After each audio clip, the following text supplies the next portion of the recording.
সেই মানুষ বা বন্ধুর হাতে গতকাল দেখলাম আমরা বিভিন্ন ক্যাম্পাসে অস্ত্রের ঝনঝনানি। আমরা গত 6 মাসে 165টি আন্দোলন আমাদেরকে মাঠে প্রতিহত করতে হয়েছে। বাংলাদেশের ইতিহাসে 53 বছরের ইতিহাসে কখনো এমন পরিস্থিতি সৃষ্টি হয় নাই। আমাদের এখানে সিভিল ওয়ার হওয়ার সম্ভাবনা ছিল 5 তারিখের পরে। আমরা 4 তারিখে ঘোষণা দিয়েছিলাম যে আমাদের হাতে আমরা অস্ত্র নিব। 5 তারিখে যখন বাংলাদেশে একটি সলিউশন হয়েছিল, পার্লামেন্ট সহ সবাই পালিয়ে গিয়েছিল, আমরা সেই সিভিল ওয়ারের পথ থেকে এসে সবার শান্তির জন্য বর্তমান সরকারের একটি সরকার গঠন করতে আহ্বান জানিয়েছিলাম। কিন্তু এই সরকার বিভিন্ন পরিস্থিতির মধ্য দিয়ে যাচ্ছে।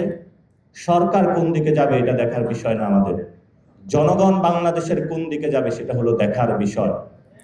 6 মাসে যার সাথে আমরা রাজপথে লড়াই করেছি শেখ হাসিনার বিরুদ্ধে, সেই মানুষ বা বন্ধুর হাতে গতকাল দেখলাম আমরা বিভিন্ন ক্যাম্পাসে অস্ত্রের ঝনঝনানি। আমরা কি এমন বাংলাদেশ চেয়েছিলাম?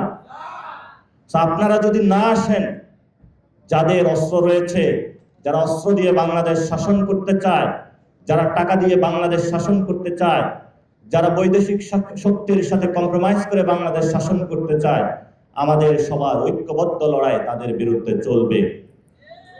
ওরা আমাদেরকে মারুক, ওরা আমাদেরকে কাটুক, শাহজালাল ইয়ামিনী হয়ে আমাদেরকে বারবার প্রতিদিন সকালের পর জাগ্রত হতে হবে।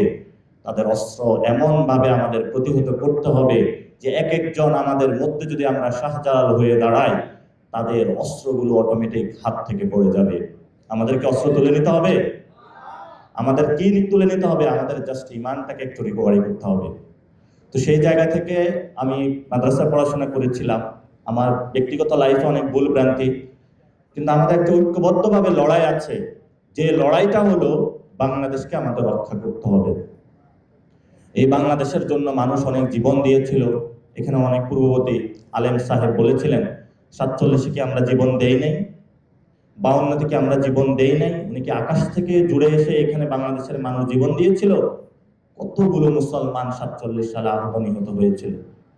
71 সালে আমাদের জীবন নাই? আমরা ইমানের জজবা 71 সালে উদ্দীপনা হই নাই? তাহলে এখন নয় কেন? 90 সালে আমরা রাজপথে জীবন দেই নাই? 24-এও আমরা একসাথে ঐক্যবদ্ধভাবে জীবন দিয়েছিলাম। আমরা আর কোনো রক্তপাত বাংলাদেশে চাই না। গত 53 বছরে এমন কোন ইনস্টিটিউশন বাংলাদেশে রাখে নাই যেটা ধরে আমরা আগামীর ভবিষ্যৎ পথ চলতে পারবো। আমাদেরকে ইনস্টিটিউশনগুলো বিল্ড আপ করতে হবে। আপনাদের এই যে সুন্নির যে ইনস্টিটিউশনগুলো আছে, কোন ইনস্টিটিউশন কি এখন ওয়ার্ক করতেছে? প্রত্যেকটা ইনস্টিটিউশনে ওই এলাকার যিনি স্থানীয় এমপি ছিল তাকে বসিয়ে এটাকে ক্রিপল করে দেওয়া হয়েছে। যে ব্যক্তিগত যে জায়গাটা আপনারা কখনো এক্সপ্রেস করতে পারেন নাই, এখন সময় এসেছে। এখন তো আপনাদের মাথার উপরে নৌকা এবং ধানের শীষের কোনো এই ধরনের অস্ত্র তাক করা নাই, তাহলে এখন মাঠে নামতে সমস্যাটা কোথায়? আপনারা কি পুলিশকে ভয় পান নাকি আর্মিকে ভয় পান? কোনো কিছুকে আমাদের ভয় পাওয়ার দরকার নেই, কারণ আমাদের একমাত্র বাংলাদেশের শক্তি রয়েছে, সেটা হলো জনগণ। জনগণের মধ্যে যেতে হবে। আগামীতে সংস্কার হোক, নির্বাচন হোক, প্রত্যেকটা জায়গায় আমাদেরকে সক্রিয়ভাবে অংশগ্রহণ করতে হবে।